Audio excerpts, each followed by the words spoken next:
شبعي برهل آية يا أيها الذين آمنوا هي إيما دلنش هي ديل تعويندش ادخلوا في السلم كافة إسلام درج تأيت إسلام درج إيسته درج إسلام دين شدول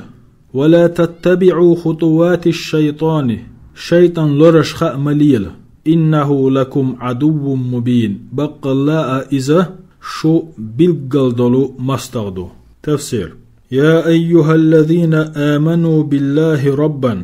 الله شيديلو إيما دلنش وبمحمد نبيا محمد بيامرو ورسولا إلشاء وبالإسلام دينا إسلام دين دو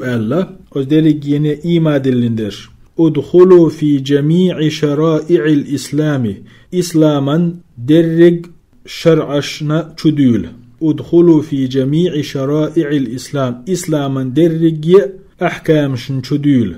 عاملين بجميع أحكامه إسلاما درج حكم نشتاني عمليش ولا تتركوا منها شيئا تاريخ يقحتدش ولا تتبعوا طرق الشيطان شيطان نيقش انتحاء مداز فيما يدعوكم إليه من المعاصي توشش تقيخشتلش أتعوصل لشكح إنه لكم عدو ظاهر العداوة ديخوش قيل يوتش بقلا شو مستغدو إذ فاحذروه طلر لوتنخ شبعي الصلغ آيات فإن زللتم نقعسن شو تسلح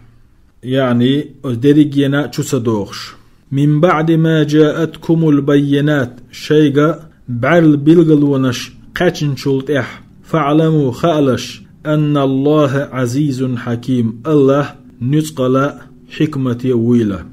تفسير فإن انحرفتم عن طريق الحق نقعسن شو نيسن يقتير قلدولح من بعد ما جاءتكم الحجج الواضحة قجندل بالقلدل بخ الشيء دعقتشل من القرآن قرآن شراء والسنة سنة شراء فاعلموا خالش أن الله عزيز في ملكه الله شي ملكه نتقى الخلرأ لا يفوته شيء تعاهم تخداليش تخلرأ تنخ دل تنحى دغ يشوش تعاهم تخلرأ خالش حكيم في أمره ونهيه شي أمرنجه نهينجه حكمة خلرأ يضع كل شيء في موضعه المناسب له مسوهما إدل دوغ تئدلش